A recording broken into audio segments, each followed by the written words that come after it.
Contrary to popular belief, I'm actually a bit of a weirdo. I know, trust me, and this may be a massive bombshell to you. Let's talk it out, you know, as adults here, and let's have a nice sort of conversation. So a couple of months ago, I did a video about me wanting to change my life, and I have not done a follow-up on that video in about 4 months. If you've been following me over on my Insta or on my Twitter, then you may have already seen a few things that's gone down. On that video, I explained that I was going to try and do a One Punch Man challenge every day for 30 days straight. 100 push-ups, sit-ups, and squats alongside a 10k run. And for the first 10 days, it went just like that. However, it really caused me a lot of injuries, especially when it comes into doing the push-ups and the sit-ups. It just did my back in massively, and I found the running portion of it a lot more enjoyable. I got the hang of it a lot more easier, and all around found it to be the most effective. So instead of doing everything around me, I focused purely on doing a 10k run every day for the entire month of January to February. And I completed that. If you can look at my Strava, I did at least 1 or 2 runs each day, or a full 10k run each day for the entirety of the month. I did say that I'd be doing videos on my second channel. However, I just do what I do best, right? I hate myself, I know. The entire reason of me doing this is because I want to use the good memory of my mum to try and push myself into not backing out like a little pussy, and to actually go all in and to make sure that I complete a challenge. In the last couple of months, I've been getting way into football. I'm now playing for SIP tier side, so it would help me lose weight, but also get into fitness to actually now play full 11-sided games on a regular basis, which is what I'm doing right now. Now, of course, I ended that back in February, which is a long time ago, by the way. In the middle of that time, I found out that I'm in fact going to be a father, and also me and my missus is engaged.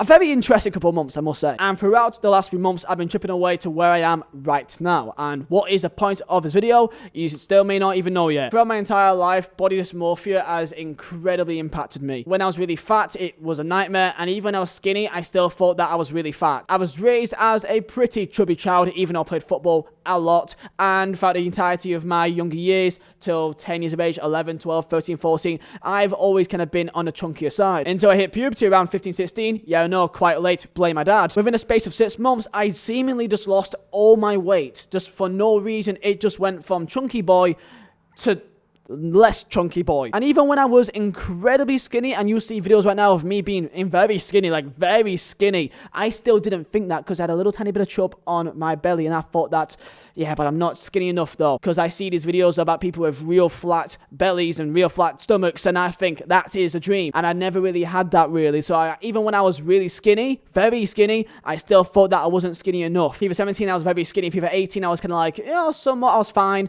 19, I gained a bit of pounds because I became an alcoholic pretty much, and that's for a whole different video in itself. And then last year, because of lockdown, I went from about 70 odd kg, 75, till being about 85 kg. The absolute largest weight that I actually weighed at one stage was June last year, and that was 85 kg. This is the app that I use, and you can see when I first started, and then I went fine, I maintained it, and then the lockdown hit, and then boom, just like that, I went from, at this stage, I was about 73 kg, 75 kg, to, at my worst stage, 83 kg. But that is definitely not the worst, because I was much more worse than this, but I was too embarrassed to even record it. And that leads me to where I am today, which is 69.05 kg. Down there, you can maybe see 12.5% body fat. Now, these are on some scales that I, in fact, own, called Renfrew scales. People always ask about it, and they are really good. They cost about 40 odd quid, 50 quid, but I've used them for many years, and they've always been good for me. It does have other useful stats, like your body age, like your protein percentage. Everything you need to know is inside there.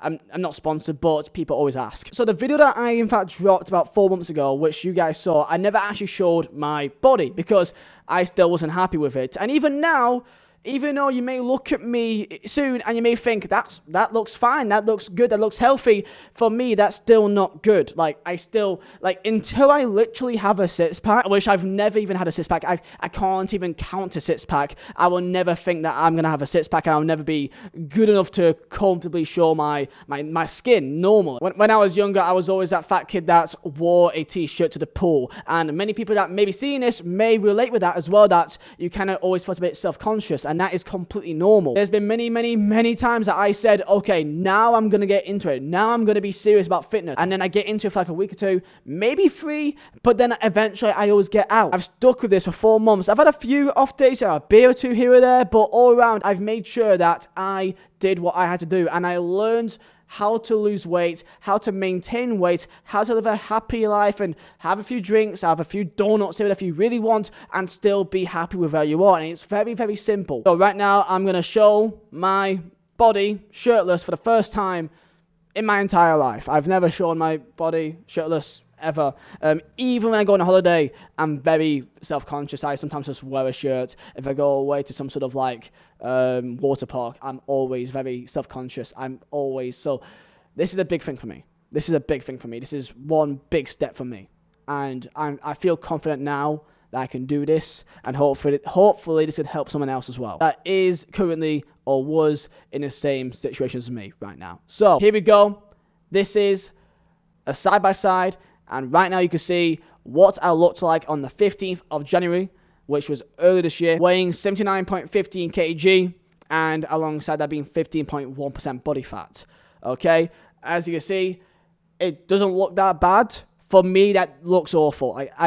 I hate looking at that. You can see there's like a chub on the belly, maybe because I was a bit fatter growing up, that maybe that stayed there because I already had a belly and I lost it, so that kind of maintained that kind of skin. I don't know that deep, but I guess that's what I can guess. It may not even look that bad to you, and I guess to someone else that's watching this who may be bigger than me, that could be a dream for them. It's all based on perspectives, but I hate the way that I look, and I was a lot worse. I can't find a picture of what I was like when I was weighing 85 kg, because when you're weighing quite a big amount, you don't want to take pictures of it. You feel embarrassed by it. You don't want a memory of it, and I kind of wish for this kind of moment I wish I had that, because it'd be a massive comparison, to say the least. But then next to it, to the right hand side, you can in fact see what I look like today. I'm proud of it. I'm very proud of it. Now people may say that, okay, it's nothing too insane, it's no real six packs, but I guess if you look at it from a it's only a 2.6% body fat difference. It's not a massive percentage, but this can show how big losing a percentage of body fat is. Like, you may be a bigger person that may want to lose, a lot more, or you may be a really skinny person, you want to gain a bit more, fat to you because you may be a bit too skinny. Making a 1% or 2% change is huge. People may be thinking about massive numbers. This is 10 kg down, and it's 2.6% body fat down.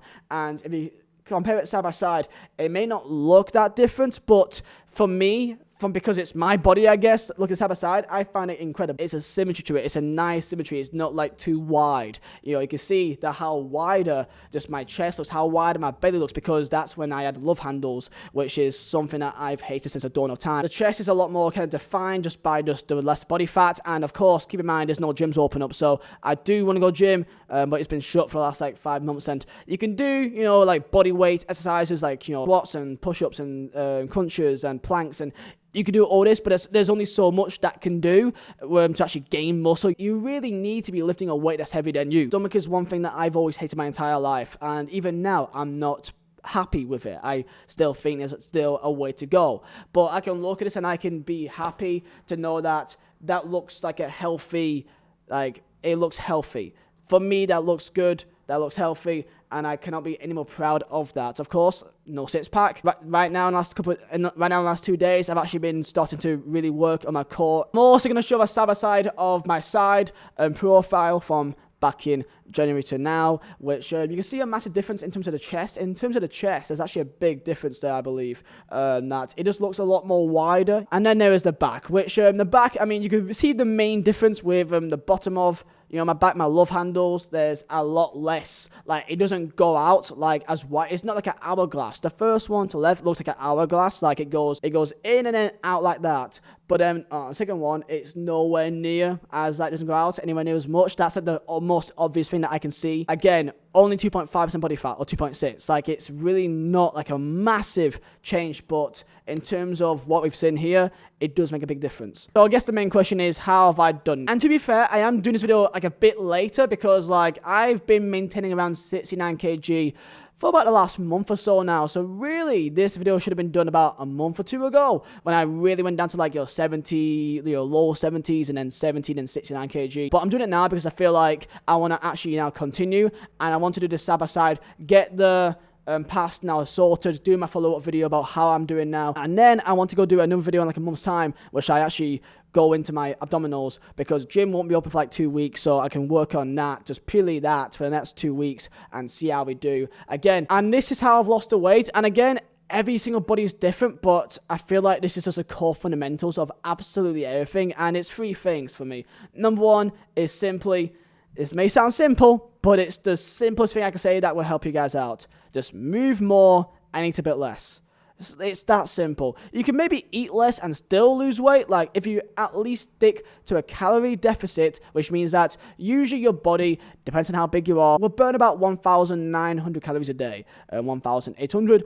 For me, it's 1,700, okay? Depends on how big your body is. Depends how tall you are. Depends how much you weigh. Or if you're a girl or a man, it does depend, which you can check. You can work it out online, your BMR, but it's typically around 1,700, 1,800, right? If you want to lose weight, just stick to a calorie deficit, which means simply eat less calories than what you're burning.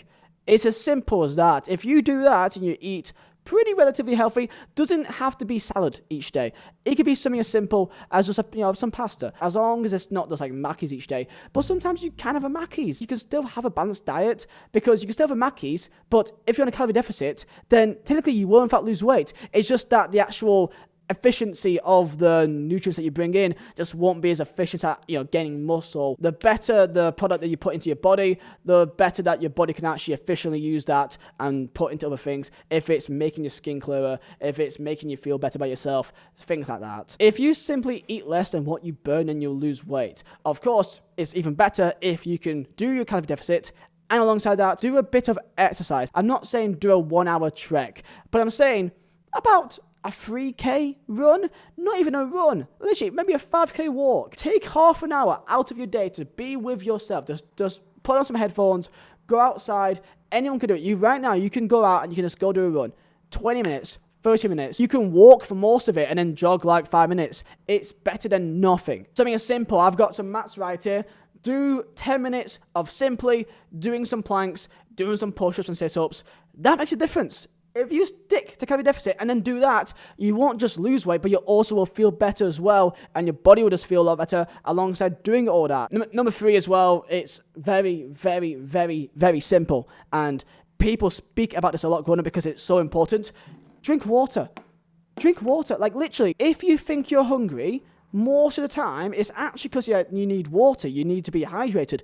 Drink water instead, and your hunger, you'll realize, will just kind of fade away, because that's what your body needs more than anything. And there's, of course, many things, like I've done a intermittent fasting, which means that I eat all my food within a certain time period of the day. It could be 24 fasting or 18-6, which means that I don't eat for 18 hours, but I eat for 6 hours. That's probably the easiest one. Maybe a weird video for me to do, but it's something that I'm really passionate about, and I really enjoy this kind of thing. I wanted to put this out there. I don't really upload on Fridays, but I thought that, you know what, man, I'm going to put this out there and see if there's one person that enjoys it or finds it useful, then at least there's one person that's, I've kind of given my advice to. I'm not Gandhi. I'm not trying to say that I'm some warlord that you should listen to everything I say. I'm just giving you my experience, what I've done, and what I did to try and change that. Of course, I'm happy with what I've done so far, and I'm still going to continue. I still play football 3 times a week for a football team in Poland, and when the gyms open up, I'll be definitely going. But yeah, I really hope that you guys did enjoy. I hope that this helped out someone. If you guys do enjoy, smash a like button and also subscribe if you're new. And yeah, boys, this has been my journey so far, and hopefully by summer, end of the year, we'll see where I'm at. Thank you all so much for watching, and yeah, boys, I'll see you next time in next video.